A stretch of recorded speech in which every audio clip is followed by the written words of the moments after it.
Hi guys, welcome to the music portion of EDL 525. I'm excited to see you guys today. I know you are now full of ideas about being a PE teacher, being an art teacher, and integrating those into your classroom, but it is time to make some music. So we are going to get started kind of a fun way today, I hope, getting to know each other and getting to know a little bit about what music is going to look like.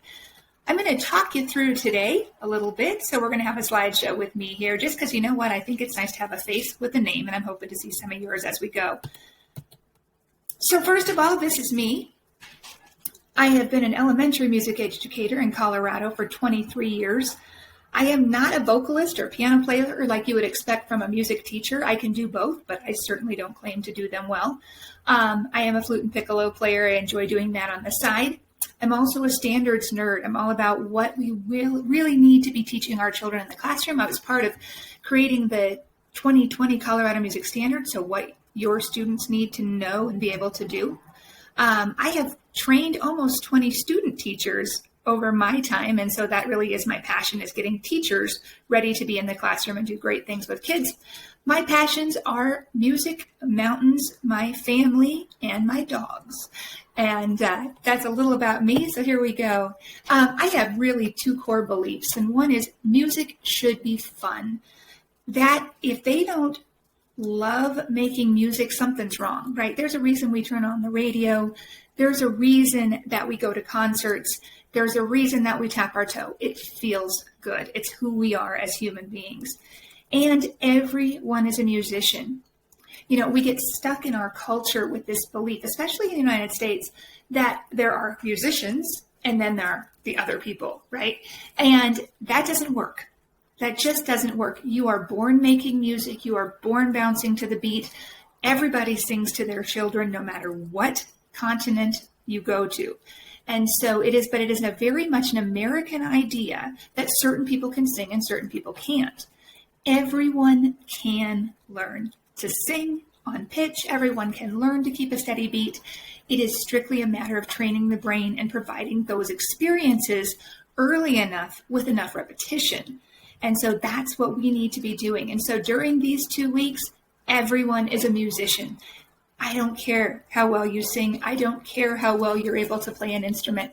You can do it. And you know what? I have made some really awful sounds, and that's okay. I hear terrible sounds with my kids, but you know what? It's part of the process of learning. And if you're going to be an educator, it's about loving the process and enjoying watching children learn. So everyone has fun. Everyone's a musician. And please remember this quote. I say it to my kids all the time. You don't work music, you play it. We play music always, always. You've never heard the word work, so let's make sure we keep this fun. All right, here's what you really want to know. What do I have to do? First of all, we're going to do 10 sessions. I know maybe it's been broken down different ways in the last 2 weeks, but I'm going to walk you through the basics of music literacy. I want to make sure that you can read at an elementary level the way elementary kids read music. In case you are a music teacher, we've been through a lot in the last 6 months in this country, and we're going to see some serious budget cuts. I am seeing more and more music teachers losing their job, which means those standards are still there and they still have to be taught. So you are a music teacher in a lot of cases. Also, music should be part of your classroom every day. You want to keep the joy, the engagement. We'll talk about the importance of music being in your classroom and part of your routine. So either way, we're going to have 10 sessions that build you through that process. Once again, be willing to try new things. I'm a music teacher that does not play piano or sing professionally. I already told you that. My kids love that because I do not sit behind the piano and we sing songs. Can you talk about a more boring way to learn music?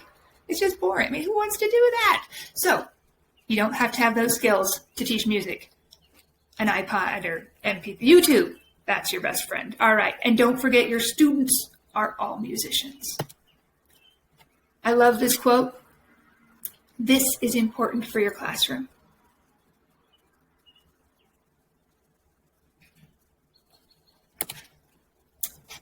All right, your first mission.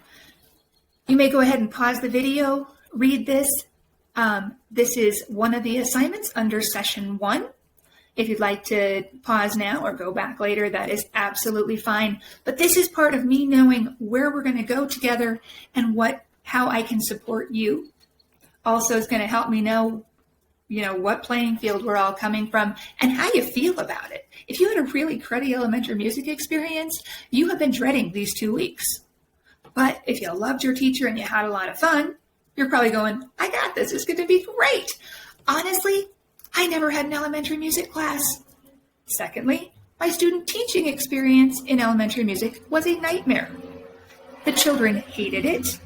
They hated coming. They sat in chairs and folded their hands. And the teacher played CDs. I know I'm dating myself. CDs. And then one child was given the bad apple for not singing or participating, and they had to take that back to their teacher. Yes! Oh my gosh! Yeah, so when I started teaching music, I set out with one objective. Music has to be fun, and that has been my goal all the way through. So tell me what your experience was. I can't wait to hear it. So, what's the point? How does music affect your classroom? Number 1, it's a way of focusing your kids. It's a way of releasing that excess pent-up energy. Unfortunately, we don't have enough recess in school. And it's not something as a new teacher you're going to be able to combat for a while. And so music is a great way to get them moving, to bring that excess energy and focus back. All right. It's a great way to start your day, to have transitions in your classroom, memorizing material. We'll talk about that in a second. Make sure that you're activating all the portions of your brain. Music activates portions of your brain that you don't use. It also makes you activate parts of your brain simultaneously in ways that you don't do with any other subject. It also builds community. Those school songs, the spirit marches, all that stuff, those are part of community. And something like that will bring your kids together. And if you want to work on those social skills, what a great way to do it. Whether you like it or not, you learned a lot of things from songs. I want you to think about this for a second. Every one of you learned the alphabet from A, B, C, D, E, F, G, H, I, J, K, L, M, N, O, P, right? You walked into kindergarten going, I know all my letters, because you were taught the alphabet song. Okay? When you were 2 or 3, somebody taught you head, shoulders, knees and toes, knees and toes. You knew your body parts. Okay, 5th grade came along. Oh my goodness, I got to memorize all those states. Where do they go on the map? 50 nifty United States from 13 original colonies. Can you sing that song? If you can't, click on the link. I'll play it for you here. The preamble to the Constitution. My 3rd graders have to memorize it. If you haven't done this one, I'm going to share.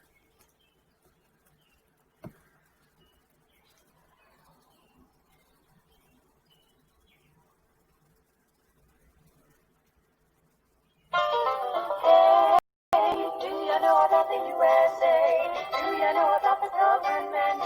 Can you tell me about the Constitution? Hey, learn about the USA.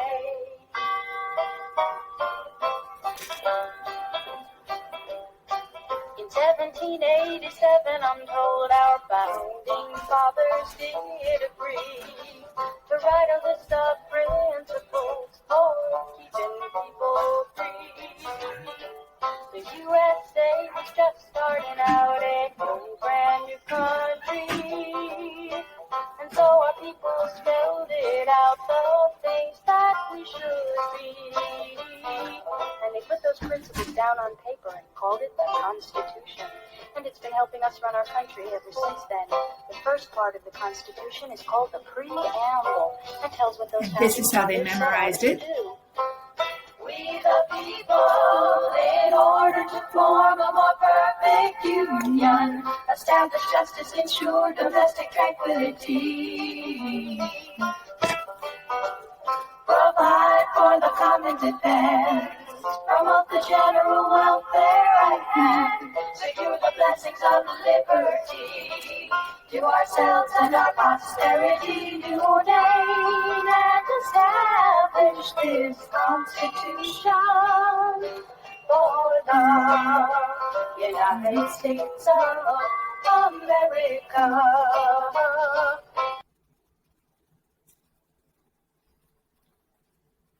The listening and thinking skills that students develop from making music stick with them. Did you catch it? 50 years. The people who study music 50 years later still had higher auditory processing skills than people who didn't. That's what we want. We want kids who can listen and retain information, kids who can process sounds, kids who can differentiate, kids who can pick up another language easier because they can separate those sounds in their brain. All right, moving on. So, music has standards, just like everything else, right? If I can get the screen to change. All right. So, yes, I'm sure you're already aware. There's math standards, there's English standards, there's science standards, but there are music standards too. And what I find very exciting about the new music standards, and of course I'm a little biased, is that they're much more user-friendly. It's pretty easy to pull out what your kids need to know and be able to do, okay? So, they're broken down into 4 main categories. There's the expression of music, which is all the details and what makes music an emotional way to express yourself, to make it a language, right? Versus just a bunch of notes that we hear or sounds that we assimilate. Creation of music. Yes, we want children creating, right? That's where the arts are so important. It is not rote memorization and recall. We want kids creating, whether it is just what they made up about, the look at the duck, oh, he walked across the road, Mom, and I saw it, right? We want them creating music from a very, very young age. The theory of music, that's the nuts and bolts, all those things that I hope you learned at some point and we'll review again in this workshop. Quarter notes, eighth notes, what does that look like? What does it mean? And then we have this one. It's called the aesthetic valuation of music. You can see my comment. We've been stuck with this one, and actually what you'll find in the standards under that title don't all fit with that title, but it was a state mandate, and there it is. Let's just go with that. So I'm going to walk you through how we do this. We're going to take a look at these standards real quick. Let's hope it works. So there are 2 ways. If you pull up the state standards, you will either find them in like a PDF type document where you can go grade by grade, standard by standard. I'm kind of partial to this. It gives me a quick look at what I need to be teaching. So here's how this works. There might be 2 of me on the screen. Okay, so first I select my content area, which of course is music. Then, let's go with those 4th graders. I love 4th grade. If you haven't gotten to play with 4th graders, man, they're awesome. All right, and let's touch on theory of music. We can see the 4 standards there. We've talked about that. All right, now we hit the plus sign. That takes us where we need to go. All right, so I'm down here. There are 3 elements to the standards that you need to be aware of. All right, the first one is the standard itself, which in this case is expression of music. Okay. And I actually think I got the wrong thing there. Let's go ahead and go again. 4th grade, music. 4th grade, I got all standards and I wanted theory. So let's try this again. Okay. Fabulous. So here is 4th grade. And step 1 is the standard. So I know the standard is, it's the same standard whether they're in preschool or 12th grade. It is all about theory, okay? So we'll look at the first one. This is the grade level expectation. This is what 4th graders as a big picture need to be able to do. That's what you're going to see as a grade level expectation. That means by the end of the year, can they identify and demonstrate extended, notated, melodic, rhythmic, and harmonic patterns on the staff? Okay, that's a little overwhelming. So we're going to click on this. Here's what it really means. As I go to teach it, it is the evidence outcomes that I care about. Once again, there's that grade level expectation right here. And here's the evidence outcomes, okay? So I break it down for my kids. One day we talk about major and minor tonalities, right? So we do a song that's major, right? We already used 50, nifty, United States. That's major, it's happy. It's kind of what was on top of my mind. Minor, Halloween is my favorite time for minor.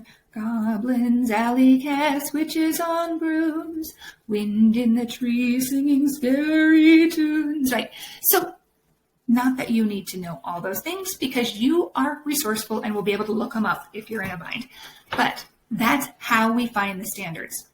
You need the standard itself, the grade level expectation, and then what does this mean? The evidence outcome. And that's the lesson, what you are teaching to in that lesson. Okay, so let's go back over here.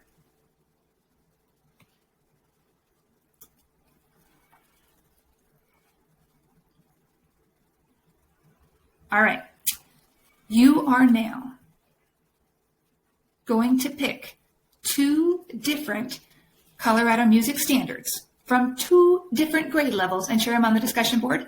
You can go ahead and click on that activity at the end. You don't need to see any more than that. You'll know what to do. And to wrap up today, what is music? Right? It's vocal sounds, it's instrumental sounds as a way to produce beauty of form, harmony, and expression.